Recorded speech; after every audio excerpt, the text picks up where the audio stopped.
हरे कृष्ण कृष्ण कृष्ण हरे हरे, हरे राम राम राम हरे हरे, हरे कृष्ण कृष्ण कृष्ण हरे हरे, हरे राम राम राम।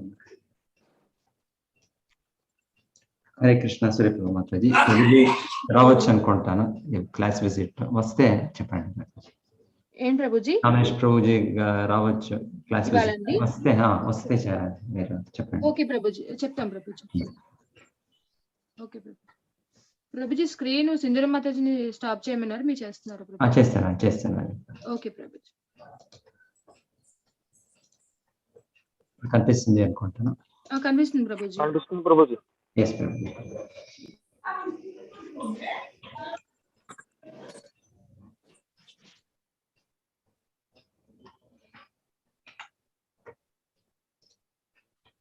అధ్యాయం 16 దైవాసుర సంపద విభాగ యోగము.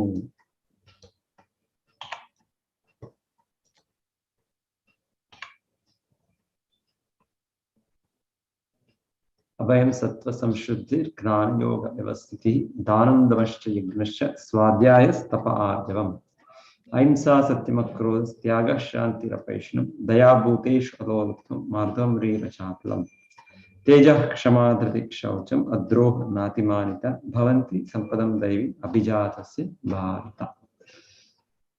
శ్రీ భగవానుడు పలికిన, ఓ భరతవంశీయుడా, భయరాహిత్యము, స్వీయ స్థితి పవిత్రీకరణము, ఆధ్యాత్మిక జ్ఞాన సముపార్జనము, దాన గుణము, ఆత్మ నిగ్రహము, యజ్ఞాచరణము, వేదాధ్యయనము, తపస్సు, సరళత్వము, అహింస, సత్యసంధత, క్రోధరాహిత్యము, త్యాగం, శాంతి, ఇతరులు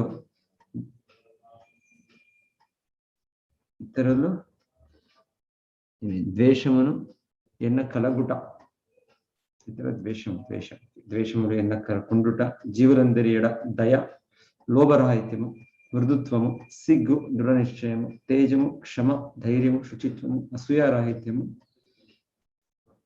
ఇతరులు దోషములను ఎన్నకుండుట, అసూయారాహిత్యము, గౌరవ వాంఛ లేకుండుట మన దివ్య గుణములో దైవీ స్వభావం కలిగిన దివ్యుల యందు ఉండును. ఇక్కడ భగవంతుడు ఈ అధ్యాయంలో రెండు స్వభావాలుగా విభాగం చేస్తుండేది, దైవీ స్వభావము, ఆసురీ స్వభావం.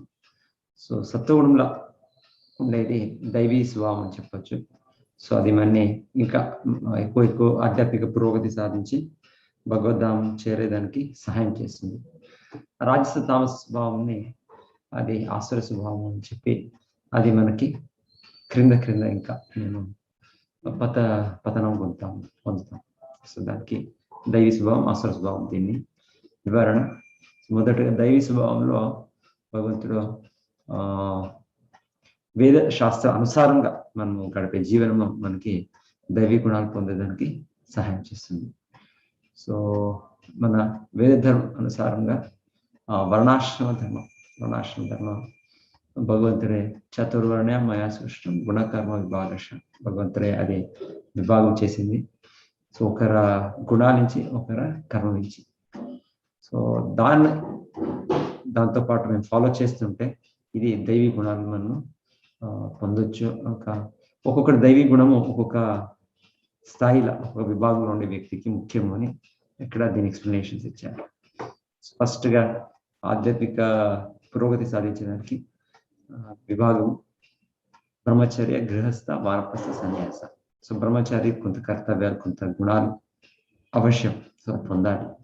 అలాగనే గృహస్థులు కొంత గుణాలు పొందాలి, అది అవశ్యం. సో వాటికి ఒక్కొక్కరికి ఒకటి అవసరం ఉంది, అది ఒక్కొక్క గుణం. సో అది దైవీ గుణం అవుతుంది వాళ్ళలో నిలుచుకోండే స్థాయిలో. సో దాన్ని దైవీ గుణాలని వివరిస్తున్నారు. సో ఫస్ట్గా బ్రహ్మచారి అంటే వాళ్ళు వెనకాల సమయంలో వాళ్ళు గురు ఆశ్రయంలో చాలా తీవ్ర తపస్సు చేస్తారు. వాళ్ళు గురువుకి అంత ఆత్మీయ భావంతో వాళ్ళు అంతా నేర్చుకుంటుంటారు. అంత చిన్న ఆయుష్లోనే సంపూర్ణ వాళ్ళకి ట్రైనింగ్ జరుగుతుండే. వాళ్ళకి డిటర్మినేషన్, దృఢ నిశ్చయం, మనసింద్రియ నిగ్రహం, బ్రహ్మచర్య పాలన, వాళ్ళకి అంత నియమాలు వాళ్ళకి చెప్తుంటారు, వాళ్ళకి చెప్పిస్తుంటారు. సో దాన్ని ఇక్కడ ముఖ్యంగా వాళ్ళకి స్వాధ్యాయ తప ఆర్జవం. స్వాధ్యాయ అంటే వాళ్ళు నేర్చుకున్నారు, వాళ్ళు స్టడీ చేయాలి వేదశాస్త్రం. తపస్సులు గురు నిర్దేశన తపస్సులు వాళ్ళు చేయాలి వాళ్ళు. సో ఆర్జవం సరళత్వం పొందాలి వాళ్ళు. సో చిన్న పిల్లలు ఉన్నప్పుడు సరళ స్వభావం ఉంటుంది. సో అలాగే వాళ్ళు కంటిన్యూ చేస్తారు ఆర్జవం. తర్వాత గృహస్థులకి ఇక్కడ ఆచార్యులో చెప్పేది దానం దమశ్చ యజ్ఞశ్చ. సో తర్వాత బ్రహ్మచారి జీవనం తర్వాత కొంతమంది సన్యాసత్వం స్వీకరిస్తుండ్రు. అయితే చాలా ఎక్కువ మంది గురు అనుమతితో వాళ్ళు గృహస్థాశ్రమం ప్రవేశించినప్పుడు వాళ్ళకి ముఖ్య దైవీ గుణాలు వాళ్ళు పొందడం అంటే దాన ధమ యజ్ఞం. సో దాన, సో వాళ్ళు కొంత ఆర్థిక దీంట్లో ఉన్నారు, వాళ్ళకి డబ్బులు సంగ్రహిస్తున్నారు. దానికోసం వాళ్ళు మంచి కార్యానికి ఒక సన్యాసి ఇప్పుడు దేవాలయం, సో దీనికి వాళ్ళు దానం ఇస్తుంటారు. ఎంతగా అంటే ఇంకా ప్రతిరోజు వాళ్ళు ఆహారం స్వీకరించే మొదటను కూడా వాళ్ళు ఇంటి బయట వచ్చి ఎవరైనా ఉన్నారా, ఆకలితో ఉన్నారా, సో రండి, మొదటగా అతిథి వాళ్ళకి నేను భోజనం వాళ్ళకి ఇచ్చి తర్వాత నేను స్వీకరిస్తాను అంతగా దాన భావం వాళ్ళు అభ్యసించుతుంటారు. దమ అంటే వాళ్ళు కూడా ఇంద్రియాన్ని నిగ్రహించాలి. సో ముందు ఇంద్రియము సుఖ అనుభవించడానికి ఎంతో సౌలభ్యం ఉండొచ్చు, అయితే వాళ్ళు నిగ్రహించాలి. లేదంటే ఇక్కడ వాళ్ళు ఒక దైవీ గుణం చెప్తున్నారు. దానం ధమ యజ్ఞ కార్యాలు, భగవంతుని సంతృప్తి చేసే కార్యాలు. సో వెనకాలి వాళ్ళు యజ్ఞాలు, చిన్న చిన్న యజ్ఞాలు వాళ్ళ ఇంట్లోనే ప్రతి గృహస్థులు ఆచరిస్తుంటుండే యజ్ఞ కార్యాలు. ఇప్పటికీ యజ్ఞం అంటే సంకీర్తన యజ్ఞం వాళ్ళు భగవంతుడ భక్తి కార్యాన్ని వాళ్ళు అభ్యసించి వాళ్ళ స్నేహితులు వాళ్ళ బంధువుల్ని పిలిచి ఈ ప్రోగ్రామ్స్ ఇది వాళ్ళు చేయాలి. లేకుంటే ఎవరు చేస్తున్నారు వాళ్ళకి సహాయం చేయాలి. సో అది యజ్ఞ కార్యం అవుతుంది. ఈ భక్తి కార్యం ప్రచారంలో వాళ్ళు పార్టిసిపేట్ చేసేది ఆ దైవీ గుణం వాళ్ళకి పొందేదానికి సాధ్యమవుతుంది. ఇదే ఒక దైవీ కార్యాలు ఇది. సో దాన్ని ఇక్కడ గృహస్థుల దైవీ గుణాలు ఇది అభ్యసించేది దాన ధమ యజ్ఞాలు అని చెప్తున్నారు. అలాగనే వనప్రస్థకి తపస్య ముఖ్యంగా ఆ సమయంలో గృహస్థ ఆశ్రమం అయినాక జనరలీ వైదిక కాలంలో 50 yearsకి వాళ్ళు అంత తీర్థక్షేత్రాలు విజిట్ చేసి తర్వాత తీవ్ర తపస్సులు వాళ్ళు ఆచరిస్తుంటారు. సంపూర్ణ మనస్సు ఇంద్రియ నిగ్రహించడానికి ఆహారం నియమించి వాళ్ళు తపస్సులు వాళ్ళు చేసి వాళ్ళు సన్యాసంకి తయారవుతుంటారు. సో అది వానప్రస్థ. లాస్ట్కి సన్యాసం, అది ఇక్కడ ఫస్ట్ గుణాలు. అభయం సత్వ సంశుద్ధి జ్ఞానయోగా వ్యవస్థి. సో సంపూర్ణ నిర్భయ స్థితిలో వాళ్ళు ఉంటుంటారు. అంటే సంపూర్ణంగా వాళ్ళు అనుభూతి, ఎస్ నేను దేహం కాదు, నేను ఆత్మ, నాతోనే పరమాత్మ శ్రీకృష్ణుడు ఉన్నారు. సో నేను ఎలా నేను భయంతో ఉండాలి నేను. సో వాళ్ళు న్యాచురల్గా ఆ స్టేజ్కి వస్తుంటారు. దానికోసం వాళ్ళ సన్యాసి దివ్య గుణాలు, భయం, సత్వ సంశుద్ధి, వాళ్ళు సంపూర్ణ నియమాన్ని పాలించే ఒక స్థితి, వాళ్ళు సంపూర్ణ ఇంద్రియ దీని నుంచి ముక్తులై వాళ్ళకి ఎంతో నీతి నియమాలు ఉన్నాయి వాళ్ళకి, సత్వ సంశుద్ధి.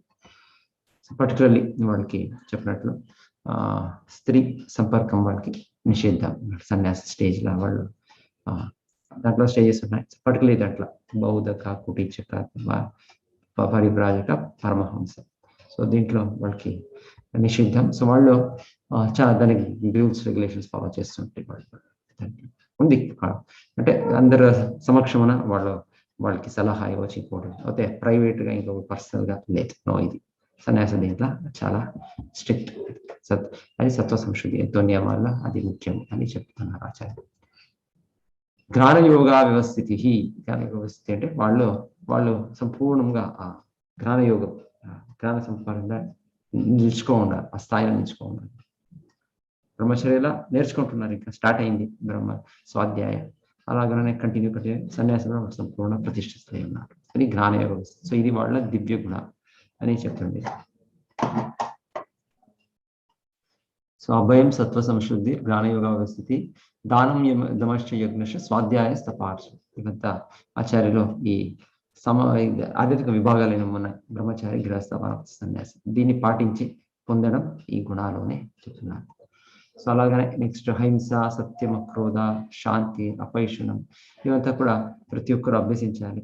ప్రక్రియ బ్రాహ్మణులకి ఏ గుణాలు అంటే సత్యం, వాడు సత్యమే చెప్పేది. సత్యం క్షమా దమా తపా శౌచం శాంతిరార్జమేవచ జ్ఞానం విజ్ఞానం ఆస్తికం బ్రహ్మకర్మ స్వభావజం.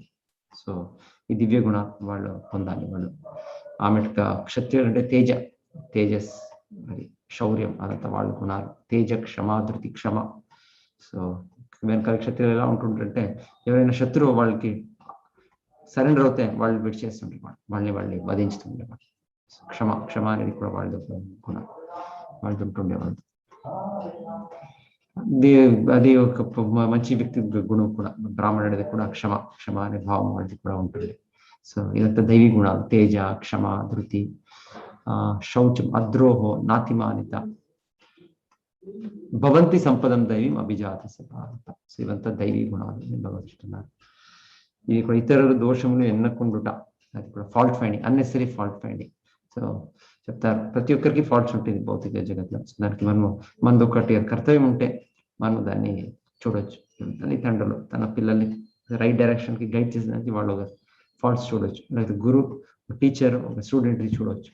లేకుంటే మనం కేవలం ఒక కామెంట్కి, ఒక ఆనందానికి మనం ఇంకొకరిని ఫాల్ట్ అనవసరం అది అని చెప్తున్నారు. అది ఫాల్ట్ ఫైండింగ్.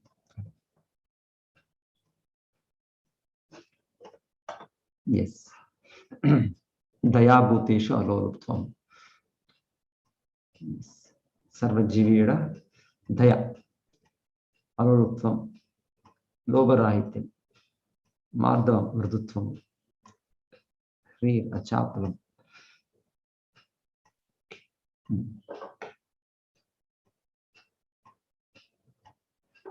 దీని తర్వాత భగవంతుడు చెప్పేది ఈ దైవీ గుణాలు మాకి ముక్తికి సహాయం చేస్తుంది, అసుర గుణాలు మనని బంధనంకి ఇంకా గురి చేస్తుంది ఎక్కువగా. గర్వము పొగరు దురహంకారం కోపం పరుషత్వం అజ్ఞానముల నుండి లక్షణములు అసుర స్వభావం కలిగిన వారికి చెందినది. దైవీ సంపద్ విమోక్షాయ నిబంధాయ సురీమత మాశుచ సంపదీం దైవీం అభిజాతోసి పాండవ. దైవీ గుణములో మోక్షమునకు అనుకూలమై ఉండగా అసుర గుణములో బంధకారకములు వచ్చున్నవి. ఓ పాండుపుత్ర, నీవు దైవీ గుణములతో జన్మించి ఉన్నందున శోకింపము. ఎస్, భగవంతుడే సర్టిఫికేట్ అర్జునుడికి, నువ్వు దైవీ గుణంతో నువ్వు జన్మించావు, నువ్వు ఆ ఒక వ్యవహారంలో పెట్టుకున్నావు. అంటే దుర్యోధనుడు ఏమి విశ్లేషణ లేదు, ఏమీ ఆలోచన లేదు, తన స్వార్థం అంతే. సో ఏదైనా అవ్వచ్చు, ఎంతమంది వధ అవుతేనో పర్వాలేదు, నాకు రాజ్యం దొరికితే, నాకు ఒక భోగించే వస్తువు దొరికితే చాలు. అది అసుర స్వభావం. దైవీ స్వభావము అర్జునుడు ఆలోచిస్తున్నాడు, ఇది సరియా, ఇది తప్ప, ఇది పుణ్యమా పాపమా అని ఆలోచన. సో ఇది దైవీ స్వభావంతో వచ్చేది. ఇక్కడ ఈ చిత్రంలో చూపిస్తున్నట్లు మేము 7వ అధ్యాయంలో కూడా వినింది, భగవంతుడు చెప్పింది 4 రకమైన భక్తులు ఉన్నారు, 4 రకమైన ఆ భక్తులు. చతుర్విధ భజంతేమా సుకృతినో జనా సుకృతినో అర్జున ఆర్తో అర్థార్థి జిజ్ఞాసు జ్ఞానీచ భరతర్షం. సో వీళ్ళందరూ కూడా దైవీ స్వభావంతో అని చెప్పొచ్చు. అలాగనే భగవంతుడు అభక్తులు చెప్పింది నమాం దుష్కృతినో మూఢాః ప్రపద్యంతే నరాధమ మాయాపరత జ్ఞాన అసురం భావమాశ్రిత అని భగవంతుడు భక్తుల గురించి కూడా అక్కడ చెప్పారు. అసుర స్వభావం, మాయాపరత జ్ఞానం, మూఢ, నరాధమ. సో ఇవి 4 రకంగా భగవంతుడు. సో ఇది అసుర స్వభావంతో చెప్పచ్చు. భక్తులది దైవీ స్వభావం వాళ్ళు పొందే ప్రయత్నం అని చెప్పచ్చు. ద్వౌ భూత సర్గౌ లోకే అస్మిన్ దైవ ఆసుర ఏవ చ దైవో విస్తరశ ప్రోక్త ఆసురం పార్థమే శృణు. ఓ పృథకుమార, ఈ లోకమునందు దైవాసురులు అనేది 2 రకముల జీవులు కలరు. దైవీ గుణములను ఇదివరకే నేను వివరంగా తెలిపి ఉంటుంది. ఇక అసుర స్వభావము కలిగిన వారి గుణములను నా నుండి ఆలకింపుము. ఎస్, సో ఆర్తో అర్థార్థి జిజ్ఞాసు జ్ఞాని. ఒక వ్యక్తి కష్టంలో ఉన్నప్పుడు భగవంతుడిని ఆరాధించేది, ఒక వ్యక్తి అర్థం ధనం కావాలని, ఒక వ్యక్తి ఒక జిజ్ఞాస తెలుసుకోవాలని, ఒక వ్యక్తి సంపూర్ణ జ్ఞానవంతుడని భగవంతుడు శరణాగతి. ఇక్కడ నరాధమ పాపకార్యాలు చేస్తూ ఉండే వ్యక్తి. మూఢ అంటే చాలా భౌతిక లక్ష్యాలు పెట్టుకొని దాంట్లో బిజీ అని ఉండే వ్యక్తి. మాయాపరత జ్ఞానవంతుడు అవుతే ఆ మోహశక్తి భగవంతుడిదే వాళ్ళకి నిజమైన జ్ఞానము కప్పబడింది వాళ్ళని. దానికి మాయాపరత. ఆసురం అంటే నేనే గొప్పవాడు, నేనే సర్వశక్తిమంతుడు, నేను అసురం. సో 4 రకమైన భక్తులు ఆ భక్తులు ఇక్కడ చూపిస్తున్నారు.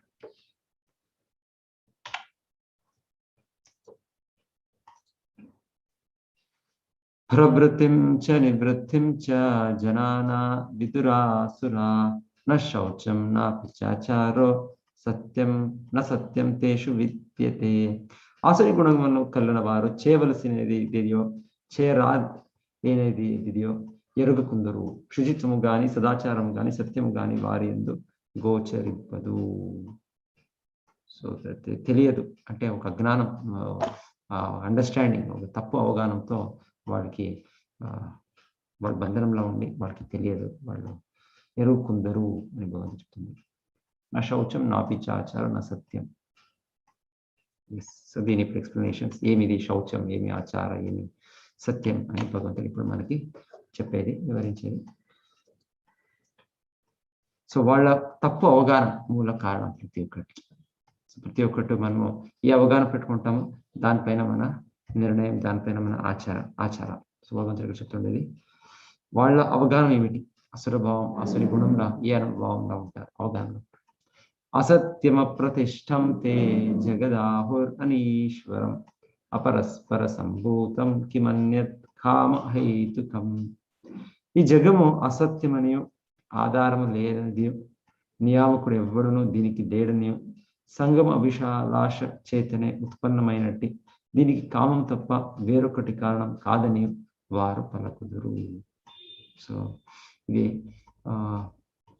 ప్రస్తుతం కూడా మన మన విద్య ఇదే ఒక అవగాహనతో జరుగుతుంది, ఇదే ఒక ఎడ్యుకేషన్ సిస్టమ్. సో ఏది కారణం లేదు, ఎవరు భగవంతుడు లేడు, అంతా ఒకేమో ఒకటి రాసాయనిక సమ్మేళనం అంతే. సో ఈ రకంగా ఈ అవగాహన, ఈ తప్పు అవగాహన నుంచి ఈ ఆసురి గుణాలు మనకి వచ్చేది కూడా సహాయం చేస్తుంది. ఏంటంటే మనకి ఎవరు మన పైన, ఎవరికి లోబడి లేదు, ఎవరికి అధీనంగా లేదు, మనం ఏ ప్రకృతి నియమాలు లేదు అని ఒక ఆలోచన, మనం స్వతంత్రులు అని ఒక ఆలోచన ఇది వస్తుంది. సో ఇక్కడ అసత్యం, ఈ జగత్తుకి ఇవి నో పర్పస్, ఇవాళ సృష్టి సత్యం అప్రతిష్టంతే, ఎవరు కూడా దీనికి వెనకాల లేరు, దీనికి ఎవరో ఒకరు ఉన్నారు, వాళ్ళు ఒక నియమాలు ఉన్నాయి, ఒక ఉద్దేశం ఉంది, ఈ జగత్కి ఒక లక్ష్యం ఉంది. సో వాళ్ళు అది కూడా వాళ్ళు నమ్మరు. సో దానికోసం వాళ్ళ జీవనంలో ఏం చేస్తేనో అయింది. సో మనకి ఇది సరే అనిపిస్తే చేయొచ్చు, ఎతో మత్ తతో పత్. సో ఆ రకంగా ఇక్కడ చెప్తుండే ఇది నాస్తిక అవగాహన, ఇది భగవంతుడు లేడు అనే అవగాహనతో ఇదంతా వస్తుంది. ఇది ఆ ఒక తత్వాలు అన్ని, ఒక జీవి ఇంకొక జీవి మార్పు, అది ఎప్పుడు మనం చూడలే, అది మార్పు అయ్యేది ఒక జీవి ఇంకొక జీవి. పోతే ఇప్పుడు మనం ఆ సిద్ధాంతం మనం స్వీకరిస్తాం.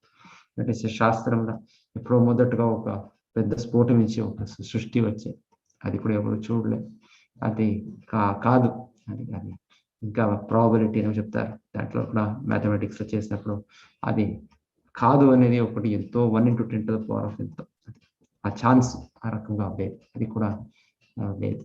సో ఎనీవే, సో ఈ ఒక విషయం చెప్పి దాన్ని మరల విని అదే సత్యం అనుకున్నట్లు ఈ తత్వాలు ఇప్పుడు మేము స్వీకరిస్తున్నాం, ఈ నాస్తిక తత్వం.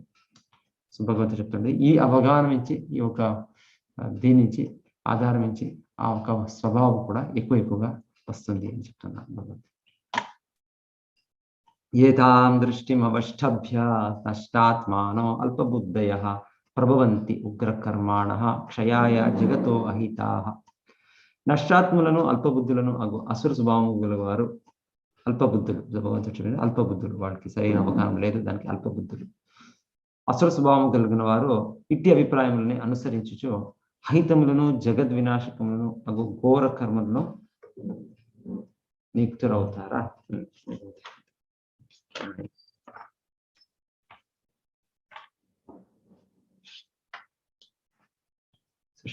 ఆచార్యులు దీనికి రచించేది ఇప్పుడు అణు అస్త్రాలు అంతా వీళ్ళు కనిపెట్టింది, అదంతా ఈ అసుర స్వభావంతో అది సృష్టి అవుతుంది అని వాళ్ళు చెప్తున్నారు. ప్రభవంతి ఉగ్ర కర్మాణ క్షయాయ జగతో అహిత. సో అంతిమంగా ప్రతి ఒక్కరిని నాశనం చేసే ఒక ప్రవృత్తి. పూరింపు అశక్యము కానటువంటి కామమును ఆశ్రయించి గర్వము మరియు మిథ్యాహంకారములను కూడిన వారై భ్రాంతి నొందినటువంటి అస్వభావులు అశాశ్వతములైన వాని ఆకర్షితులై సదా అపవిత్ర వ్రతులకు అపవిత్ర వ్రతులు ఇక్కడ అంటే ఈ పాపకార్యాలు, ఈ 4 పాపకార్యాలు ముఖ్యంగా అక్కడ ఉంది స్త్రీ సంభోగం, పానం, జీవడం, మాంసాహారం. సో ఇది 4 ఈ కార్యాలను చెప్తున్నారు. యాక్టివిటీ వాళ్ళ ఫస్ట్ అవగాహన, తప్పు అవగాహన, తర్వాత ఆచారం. ఇంద్రియ తృప్తి మానవుల ముఖ్య అవసరమని వారు విశ్వసించారు. ఆ విధంగా జీవితాంతం వరకు వారి సుఖము అపరితంగా నుండి వేలాది ఆశాపాశముల చే బద్దులై కామక్రోధములందు మగ్నులై ఇంద్రియ భోగం కొరకు వారు అధర్మ మార్గం ద్వారా ధనమును గడింతురు.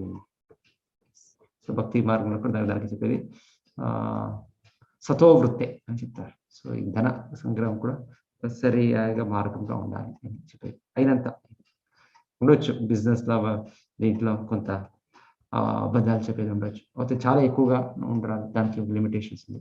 అట్లా మీన్స్ ఆఫ్ ఆక్యుపేషన్ ఒక ఈ 4 చెడు కార్యాలు పాపకర్మ దాని ద్వారా ఉండరాదు. సో అది కూడా ఆక్యుపేషన్స్ ఉండరాదు అని ఇక్కడ చెప్తుండేది.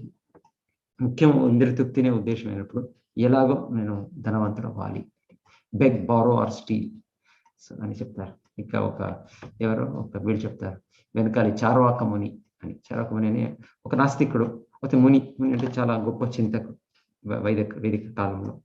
ఆ వ్యక్తి చెప్పేది రీణం కృత్వా ఘృతం పిబేత్ యావత్ జీవేత్ సుఖం జీవేత్ భస్మీభూతస్య దేహస్య కిం పునరాగనం భవేత్. ఆ వ్యక్తి ఈ సంస్కృతంలో ఆ శ్లోక చెప్పేది నాస్తికమైన ఒక ముని, చార్వాక ముని చెప్పేది వెనకాలి ఎప్పుడు కూడా ఒకటి చాలా రుచిగా ఒక ఆహారం ఉండాలి, ఆస్వాదించాలంటే అది నెయ్యిలా అది తయారు అవ్వాలి, ఘీ. సో ఆ వ్యక్తి చెప్పేది రీణం కృత్వం. రీణం కృత్వం అంటే ఎలా అయినా మీరు ఒక దొంగతనం చేస్తారో, ఒక ఎవరి దగ్గరైనా ఒక దీనిగా క్రెడిట్ ఇది ఏం చెప్తాను బారో చేస్తారో, ఏదైనా కొంత మేము తిరిగి ఇస్తాము మీకు అని. So beg, borrow or steal అని చెప్తారు. మొదట అడగండి, లేదంటే దాన్ని ఎవరైనా కొంత సమయంకి తీసుకోండి, లేదంటే దొంగిచ్చండి, సేవ్ చేయండి. సో ఇలా చేసి చాలా డబ్బులు గ్రహించి దాని ద్వారా ఇంద్రియ సుఖంని పొందండి. ఘృణం కృత్వ ఘృతం పిబే. ఘృతం అంటే ఘీ. సో అన్ని కూడా నెయ్యిలా తయారు చేసి ఆనందించండి. ఆహారము ఇంకొకటి ఆ రకంగా వచ్చి ఘృతం పిబేత్, డ్రింక్ ఘృతం పిబేత్. ఆమెకు చెప్పేది యావత్ జీవేత్ సుఖం జీవేత్. సో ఎంతవరకు ఉన్నారు మీరు ఈ భౌతిక జగత్లో, ఆనందంగా ఎంజాయ్ చేయండి. ఇప్పుడు ఇది కూడా మోడర్న్ ఫిలాసఫీలో అదే. So enjoy, merry, be merry and enjoy. So అదే ఆ వ్యక్తిని చెప్తాను. యావత్ జీవేత్ సుఖం జీవేత్. ఎలా భస్మీభూతస్య దేహస్య, ఎప్పుడై మన దేహం భస్మం అయిపోతుంది, బూడిదైపోతుంది ఒకరోజు, కిం పునరాగనం భవేత్. ఎవరు చూశారు వ్యక్తి మరలా వస్తున్నారు, ఎవరు ఈ అకౌంట్స్ ఉంటాయి ఇవ్వాలి, పుణ్యం పాపం అని. ఇవంతా లేదు, ఇవంతా నమ్మదండి, మీరు ఆనందించండి అని. సో ఇది ప్రస్తుత ఎక్కువ మోడర్న్ సొసైటీ, మోడర్న్ మ్యాన్ ఎలా ఉందో అదే తత్వము చాలా కొన్ని వెనకాలనే అది ప్రతిపాదించారు. ఇది ఉంది, ఇది ఎప్పుడు కూడా ఇది నాస్తిక తత్వము, అసుర ఆలోచన, ఇది ఎప్పుడు కూడా ఎల్లప్పుడూ ఉంది. భౌతిక జగత్తు అంటే ఇది పార్ట్ అండ్ పార్సల్. హిరణ్యకశిపు అలాగే. హిరణ్యకశిపు అంటే హిరణ్య అండ్ కశిపు. హిరణ్య అంటే చాలా నాకు బంగారం, గోల్డ్, ధనం కావాలి. కశిపు అంటే మెత్తగా ఉండే ఒక ఇది soft bed for sex life అని చెప్తారు. సో ఈ రకంగా కేవలం ఇంద్రియ తృప్తినే వాళ్ళ గురి, ఇంద్రియ తృప్తి విడిచి ఇంకేమీ లేదు. సో దానికోసం హిరణ్యాక్ష, సో వీళ్ళిద్దరు సోదరులుగా ఉన్నారు. సో వాళ్ళ చిత్రాలు ఇక్కడ పెట్టారు ఇక్కడ. సో హిరణ్యకశిపు ఎప్పుడు కూడా ఇంద్రియ తృప్తిలో ఉండి అంత మద్యం సేవించి కండ్లు రోలింగ్ ఉన్నట్లు అని చెప్తారు హిరణ్యకశిపు. అలానే ఒక అసుర ఇక్కడ కంస ఆమె రావణ్.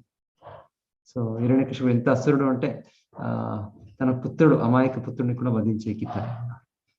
భక్త ప్రహ్లాద్ 5 సంవత్సరాల పుత్రుడు ఏం చేసేకుండా 5 సంవత్సరాలు పోతే కూడా అసుర స్వభావం, అది సహించే కవత్. నా శత్రువు విష్ణు, నా శత్రువు. సో భక్త ప్రహ్లాద్ చెప్తారు, వాళ్ళ తండ్రికి హిరణ్యకశిపుకి. లేదు నీ శత్రువు విష్ణు కాదు, నీ శత్రువు నీ మనసే. సో మేము నిగ్రహించలేకుండా మనస్సు, మన ఇంద్రియాలే మన శత్రువు, ఇంకెవరు బయట శత్రువు కాదు. అయితే మేము నిగ్రహించలేకున్నప్పుడు మనకి అంత బయట శత్రువు కనిపిస్తుంది. సో కంసను కూడా అసలు స్వభావం తన తన సహోదరి దేవకినే వధించేకి తయారవుతున్నాడు. ఆకాశవాణిని వినిందే నా ఒక మరణం అవుతుంది, వీళ్ళ 8వ పుత్రుడు త్వరనే వాడిని వధించేదానికి తయారవుతున్నాడు, రెడీ తన స్వార్థానికి. కంసుడు. అలాగే రావణ అంటే పేరే అందరినీ కూడా ఇది ఏడిపించేది, cry, it makes everybody cry. Ravana typical అసుర స్వభావం చూపిస్తుంది. అసురి స్వభావుడగు మనుషుడు ఇట్లు తలుచును, ఈనాడు నా వద్ద ఇంత ధనం ఉన్నది, నా ప్రణాళికలచే నేను మరింత ధనమును పొందుదును, ఇది అంతయు నాది, భవిష్యత్తులో ఇది మరింతగా వృద్ధి నొందగలదు. అతడు నా శత్రువు, అతనిని వధించి తిని ఇతర శత్రువులు కూడా వధింపబడుదురు. నేనే సర్వమునకు ప్రభువును, నేనే భోక్తును, నేనే పూర్ణుడను, నేనే శక్తివంతులను మరియు సుఖిని నేనే. భాగ్యవంతులైన బంధువులతో కూడి ఉండు నేనే అత్యధిక ధనశాలిని. నన్ను మించిన శక్తివంతుడు గాని సుఖవంతుడు గాని వేరొక్కడు లేడు. నేను యజ్ఞములను ఆచరించును, దానములు సుగుదును, మరియు అట్లు ఒనర్చి ముదమును పొందుదును. ఈ విధముగా అట్టివారు అజ్ఞానముచే భ్రాంతికి లోనగుదురు. సో కేవలం భౌతిక ఇది గోల్స్ అంతే, లక్ష్యాలు, ఆధ్యాత్మిక అవగాహన లేదు అసుర భావంలో. సో నెక్స్ట్ అనేక చిత్త విభ్రాంత మోహజాల సమావృత ప్రసక్త కామభోగేషు పతంతి నరకే అశుష. సో ఆ రకంగానే మన జీవం గడుపుతా ఉంటే మన లక్ష్యం ఏమవుతుంది అని భగవంతుడు చెప్పేది. వారు ఈ విధంగా అనేక చిత్త విభ్రాంతులచే కలత నొంది మాయాజాలంచే బద్దులై ఇంద్రియ భోగమునైన మిగుల అనురక్తిని పొంది నరకమునబడుదురు. సో నరకం. నెక్స్ట్ అక్కడికి తమో గుణం అంటే రజోతమో గుణం, అక్కడికి తీసుకొని వెళ్తాను భగవంతుడు చెప్తాను. అహంకారం బలం దర్పం కామం క్రోధం చ సంశ్రితాః మమాత్మా పరదేహేషు ప్రదిశ్వంతో అభ్యసూయక. మిథ్యాహంకారము, బలము, గర్వము, కామము, క్రోధములచే భ్రాంతులైన అసుర స్వభావులు తమ దేహమునందు మరియు ఇతరుల దేహమునందు నిలిచి ఉన్న దేవదేవుడైన నాయడ అసూయ గలవారై నిజమైన ధర్మమును దూషింతురు. నిజమైన ధర్మం, భగవంతుడు పరమాత్మగా ఉన్నారు, దాన్ని అవగాహన తీసుకొని భగవంతుని ఆశ్రయించేది నిజమైన ధర్మం. సో దాన్ని ఎదుట వేరేది ఏదేది ఉందో అంతా అధర్మమే.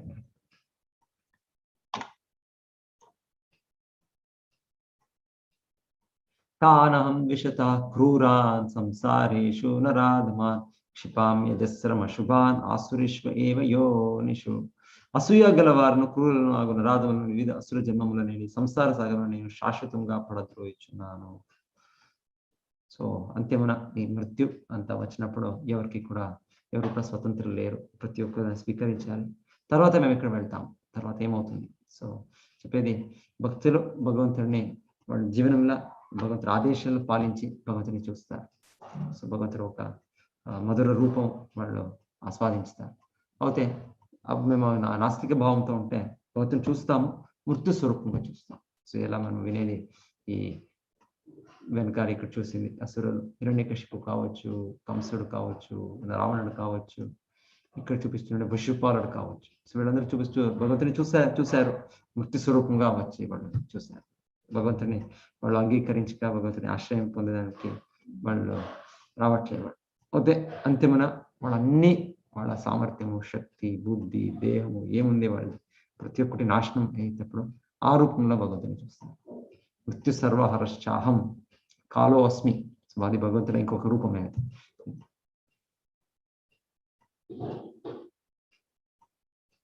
ఆసురిం యోని మాపన్నా మూఢా జన్మని జన్మని మాం అప్రాప్త్యైవ కౌంతేయ తతో యాంతి అధమాం గతిం. ఓ కౌంతేయ, అసూర యోనులందే మరల జన్మించి అట్టివారు నన్ను ఎన్నడను పొందజాలక క్రమముగా అతి హేమైన జన్మలకు పతనమందుదురు. ఏమైన జన్మలు అంటే ఇది జంతు జన్మము క్రింద మరలా మనుషు జన్మించి వెళ్ళిపోయాయి. కుక్కలు ఇవంతా ఇంకా ఎన్ని లోవర్ ఫార్మ్స్ అంటే ఇదంతా ఈ మరలా ఎంతో సంవత్సరాలు వెయిట్ చేయాలి. త్రివిధం నరకస్యేదం ద్వారం నాశనమాత్మనః కామ క్రోధస్తథా లోభస్తస్మాతేతత్రయం త్యజేత్. కామం, క్రోధము, లోభము అనునవి 3 నరక ద్వారములై ఉన్నవి. అవి ఆత్మనాశకరములు. కావున బుద్ధివంతుడైన ప్రతి మనుజుడు వాటిని త్యజించివేయవలెను. భగవంతుడు సారంగా చెప్తుండేది ముఖ్యంగా ఈ 3 మా కామ క్రోధ లోభ. సో దీన్ని నియమించే ఒక అభ్యాసం మేము ప్రారంభించాలి. అది ఆ ఒక అభ్యాసంలో పూర్ణత్వం సాధించితే అది మన జీవన పరిపూర్ణత్వం. ఈ 3 ద్వారాలు త్రివిధం నరకస్యేదం.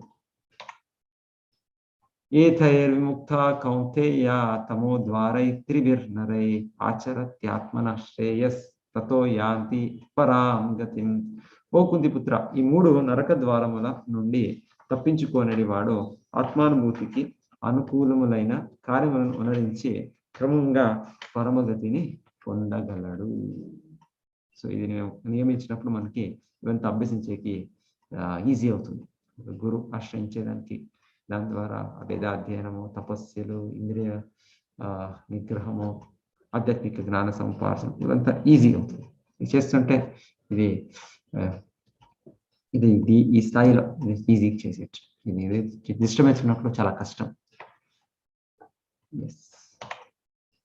యః శాస్త్ర విధిముత్సృజ్య వర్తంతే కామకారతః న సిద్ధిం అవాప్నోతి న సుఖం న పరాం గతిం.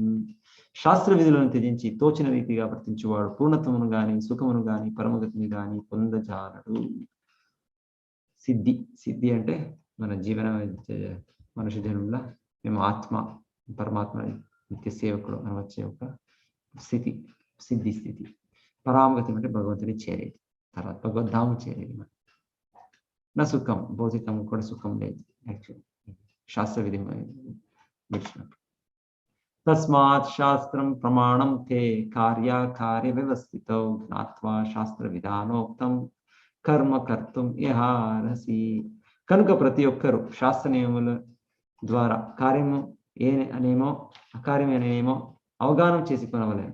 అట్టి విధి నియములను తెలిసియే మనుషుడు కార్యమును అనుసరించవలెను. తద్వారా అతడు క్రమంగా ఉద్ధరింపగలడు. సో ముఖ్యంగా శాస్త్ర విధి దాంట్లో మాకు తెలుస్తుంది ఏది ఏమిటి అనేది. సో ఇది దైవ ఆసుర స్వభావం. సో ఇదే ప్యూర్గా ఎవరు దైవీ, ప్యూర్గా ఎవరు ఆసుర భావంలో మనం అంతా మిళితంగా ఉంటాం.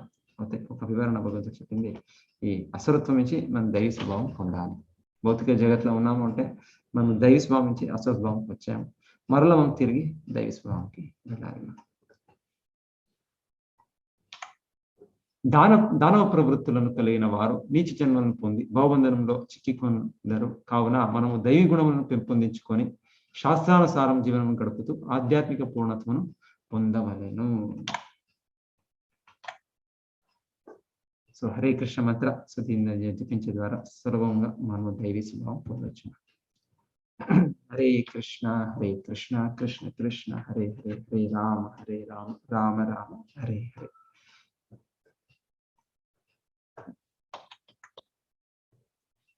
Krishna.